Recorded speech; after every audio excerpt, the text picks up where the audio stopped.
Good afternoon, good morning, good evening. Whenever you happen to be viewing this, welcome. Welcome to episode 22 of The Fire of Grief. So we're almost there. We're almost there to the end of the month. And when I started this process of doing this series, in all honesty, part of me was like, is this what I really want to do? And now that we're more than halfway through it, I've begun to see how very needed this is because we are a community, a collective community that have deep grief that is unprocessed, deep grief that wants to offer us sacred wisdom, sacred medicine, so that we could live in greater embodiment with ourselves, with nature, and with everyone else. And so it has been an incredible journey for me so far to do these series, do this particular series, do the episodes. And I hope it's been just as transformative as it has been for me. And even if it hasn't, right? I hope that there's some tidbits in there that has served you well. So much of what I teach is not common because my whole premise of everything that I teach, not just related to grief, it's to help to raise our frequency, raise our vibration, because everything is that. Everything is energy, even grief. And it's to come back to this inner aliveness. It's to come back to what is true, to come back to that truth. But the only way we can do that is if we give ourselves permission to have an open mind and an open heart to investigate. To go and investigate. It's not enough to take my word for anything, but it's to go and investigate and see for yourself, to have an explorer's mind and see for yourself. What if, right? What if I journey with this grief? What would it have to offer me? What if I open my heart to this grief? What will it have to offer me? What if I walk hand in hand with my fears, hand in hand with the anxiety, the panic, the unknown, all of it, right? What if? And so much of what we're trying to hold on to is sameness, what is familiar. And yet when we're in the midst of grief, sameness is has collapsed, right? That familiar that we're so used to is no longer present. And this is why I say explore. What does this new change offering you and inviting you into? A new way of being, a new experience with life, an opportunity to have an expansive heart, an opportunity to invite more compassion, more love. And so for me personally, it's not enough to simply allow the heaviness of life to toss me to and fro,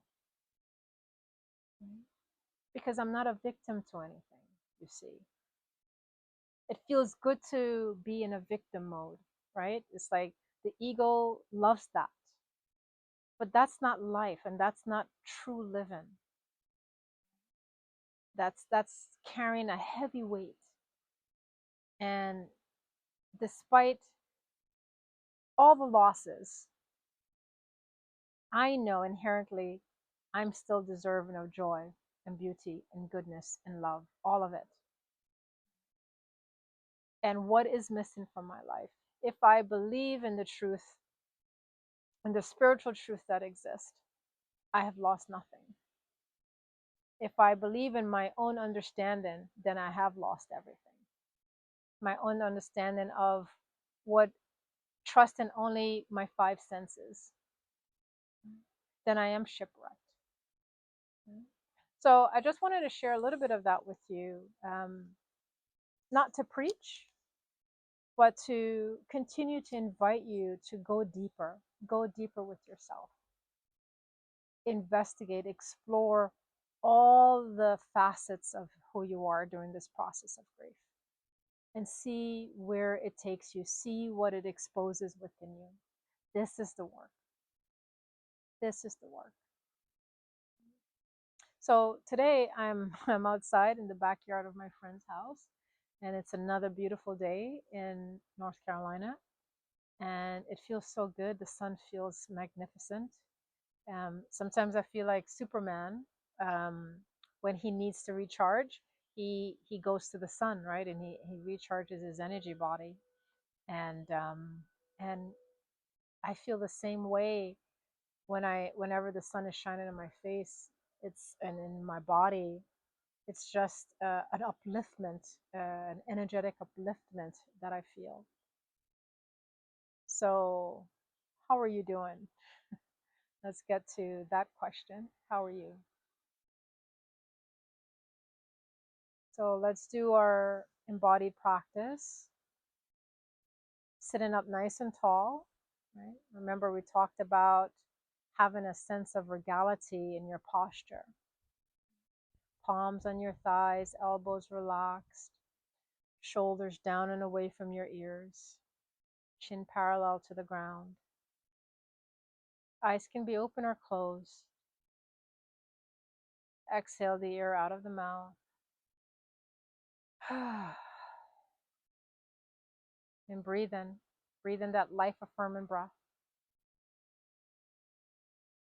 And breathe out whatever it is that has been weighing heavily on your chest, in your body. And deep breath in, life affirming breath. Exhale any heaviness. One more time with this cleansing breath. Breathing in through the nose. Exhale through the mouth. And now let your body breathe you, making your way into the interior landscape to feel and sense. Just noticing you're coming into the land of awareness. You're becoming aware of the interiorization of yourself. Sensations, feelings, emotions, thoughts. Feeling your feet against the ground, your palms against your body. I want you to feel into that sense of groundedness.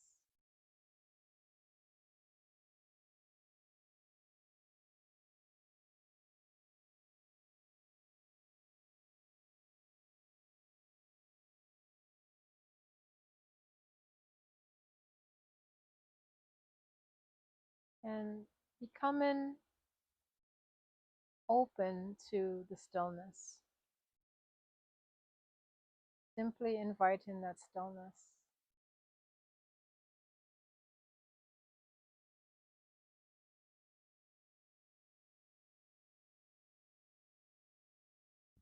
And take a deep breath in, a breath out. Ah, feels so good. And maybe do some gentle neck rolls.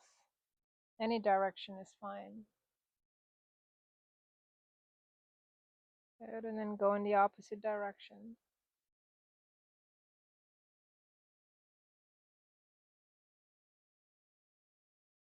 And coming back to center. So what do I want to share with you today? I was writing earlier today about this sense of emptiness that we feel as human beings from time to time.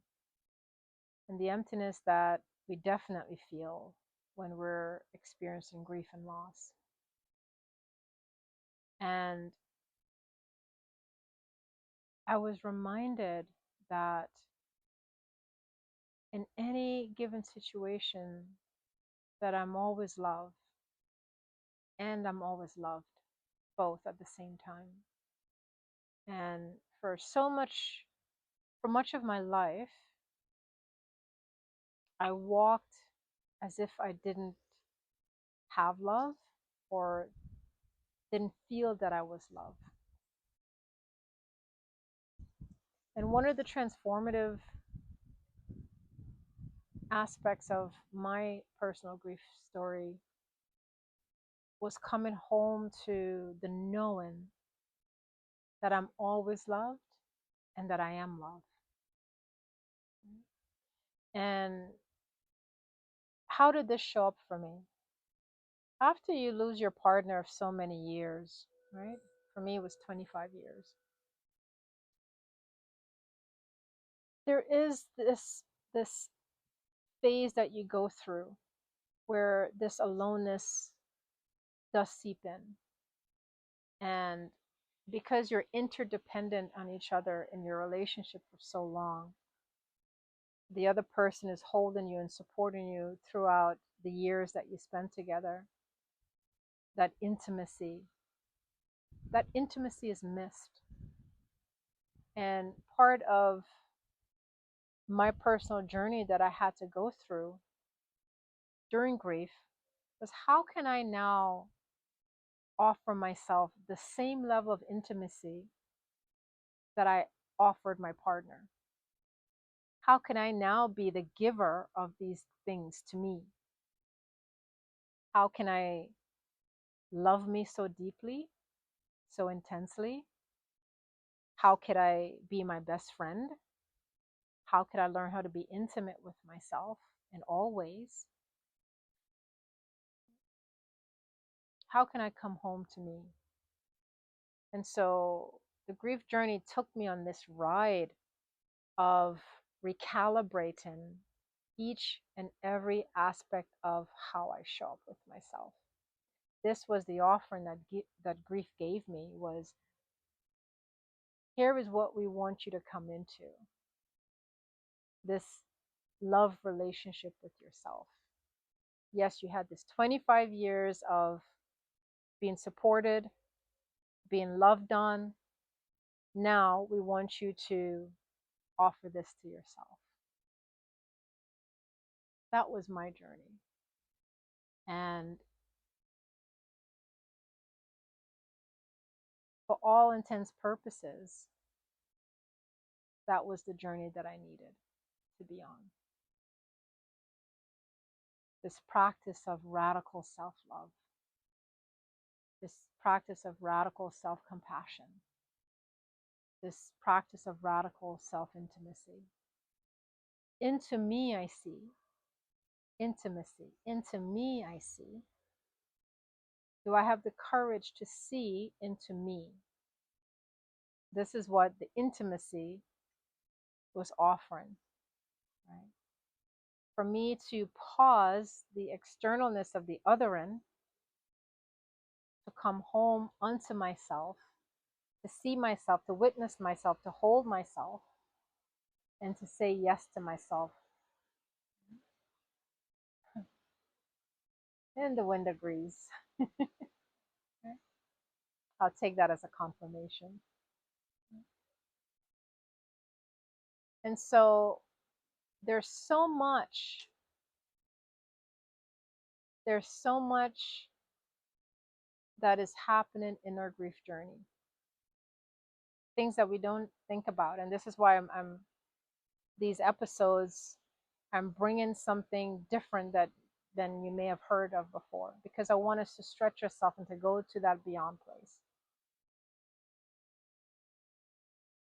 To witness what is beneath the tears and the sadness and the broken heart.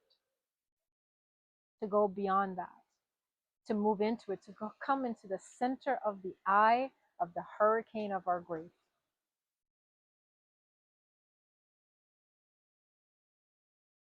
The intimacy of grief, the offering of grief, the transformation of grief. And so maybe after you listen to this episode, you do a little journaling with yourself, right? And ask the question, what has my grief journey thus far, what has it been revealing to me? What is it offering me? What is it inviting me into? Right? And just let it come. Just let it come. Don't ask it the question with your mind. Ask it with your heart. Right? Set an intentional space to do that and ask with your heart. So, do a little read and see what message Spirit has for us today. And again, if you like what I'm doing, hit the like button, hit the subscribe button, share it with someone that you know where this message might be helpful for them.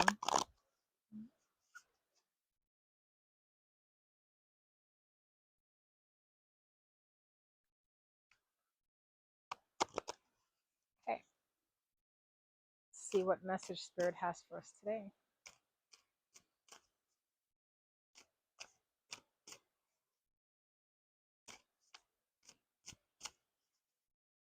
Yep, there we go.